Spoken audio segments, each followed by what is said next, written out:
झेप मराठी, आरसा महाराष्ट्राचा। महापालिका आणि स्थानिक स्वराज्य संस्थांच्या निवडणुकांची रणधुमाळी सगळीकडे सुरू झाली आहे। त्यातल्या त्यात धुळे महापालिकेच्या संदर्भामध्ये सध्या खूप चर्चेचा आणि खूप राजकीय दृष्ट्या महत्त्वाचा इश्यू ठरतोय आणि खूप लोकांची महत्त्वाकांक्षा आहे की आपण नगरसेवक झालं पाहिजे। यावेळेस आतापर्यंत झालेल्या निवडणुकांपेक्षा जास्त चुरस आणि जास्त इच्छुकांची संख्या आहे। एक आमच्या झेपच्या दर्शकांसाठी एक साध्या प्रश्नाचं उत्तर आम्हाला आपल्याकडून समजून घ्यायचं आहे की एखाद्या प्रभागामध्ये किंवा एखाद्या वॉर्डमध्ये समजा एखादं जनावर मरून पडलं तर ते उचलून नेण्याची जबाबदारी नगरसेवकाची आहे का? हा एक प्रश्न। आणि याला लागून माझा दुसरा प्रश्न असा आहे की स्थानिक स्वराज्य संस्थेत म्हणजे महापालिकेमध्ये नगरसेवकाने का निवडून जावं, त्याला कायदेशीर हक्क अधिकार काय आहेत? प्रश्न अतिशय चपलक आणि महत्त्वाचा आहे।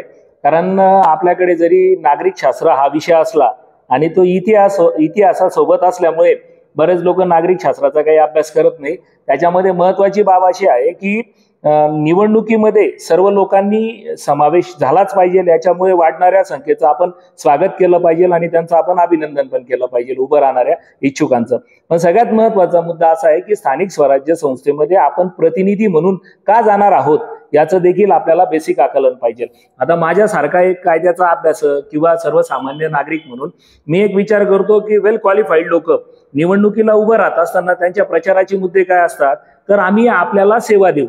तर नगरसेवक हा कुठली सेवा देऊ शकतो? नगरसेवक हा त्याच्या प्रभागामध्ये असणाऱ्या जनतेच्या कुठल्या समस्येचं निराकरण करू शकतो याच्या बाबतीत त्याला प्रायमरी लेवलचं आकलन पाहिजे असं मला वाटतं। कारण मुख्य बाब काय माहिती का, की आपण बघतो की नगरपालिकेची जी रचना केलेली त्याच्यामध्ये मी झेपच्या मार्फत आपल्याला म्हणजे झेपच्या प्रत्येक ऐकणाऱ्या श्रोत्यांना विचारू इच्छितो की नगरपालिकेमध्ये जर आपण कधी गेलो तर कुठल्या नगरसेवकाला बसण्यासाठी जागा आहे का अस्तित्वात?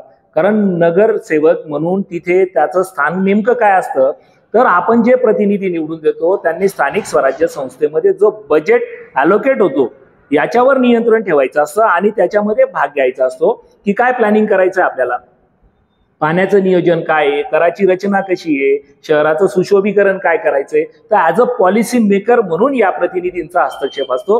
परंतु दुर्दैवाने आपण जे उदाहरण दिलं की एखादं जनावरण रस्त्यावर मरून पडलेलं असेल तर एखादा एमफिल झालेला नगरसेवक देखील ते जेव्हा नगरपालिकेचा एखादा कर्मचारी ते ओढून घेऊन जात असेल तर तो पुढे सकाळी 6 वाजता गाडी चालवताना आपल्याला दिसतो। तर माझ्यासारख्याला प्रश्न आहे की सिंपल गोष्ट आहे, आपण जर सॅनिटरी इन्स्पेक्टरकडे कंप्लेंट केली तर ही त्यांची जबाबदारी आहे। म्हणजे त्या ज्या स्थानिक स्वराज्य संस्थेमध्ये कर्मचाऱ्यांनी जे कामं करायला हवीत त्याच्या संदर्भामधली जबाबदारी नगरसेवकांनी अंगावर घेण्याची काही एक गरज नाहीये।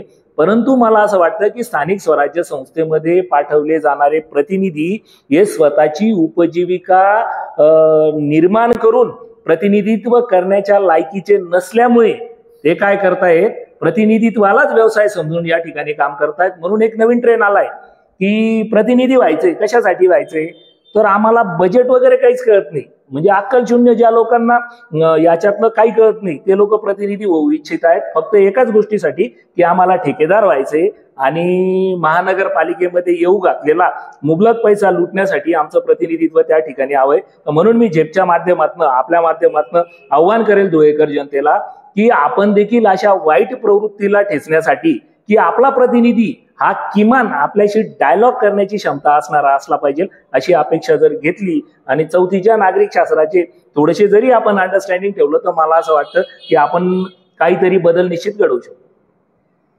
अशाच वेगळ्या आणि ताज्या बातम्यांसाठी पाहत रहा झेप मराठी, आरसा महाराष्ट्राचा।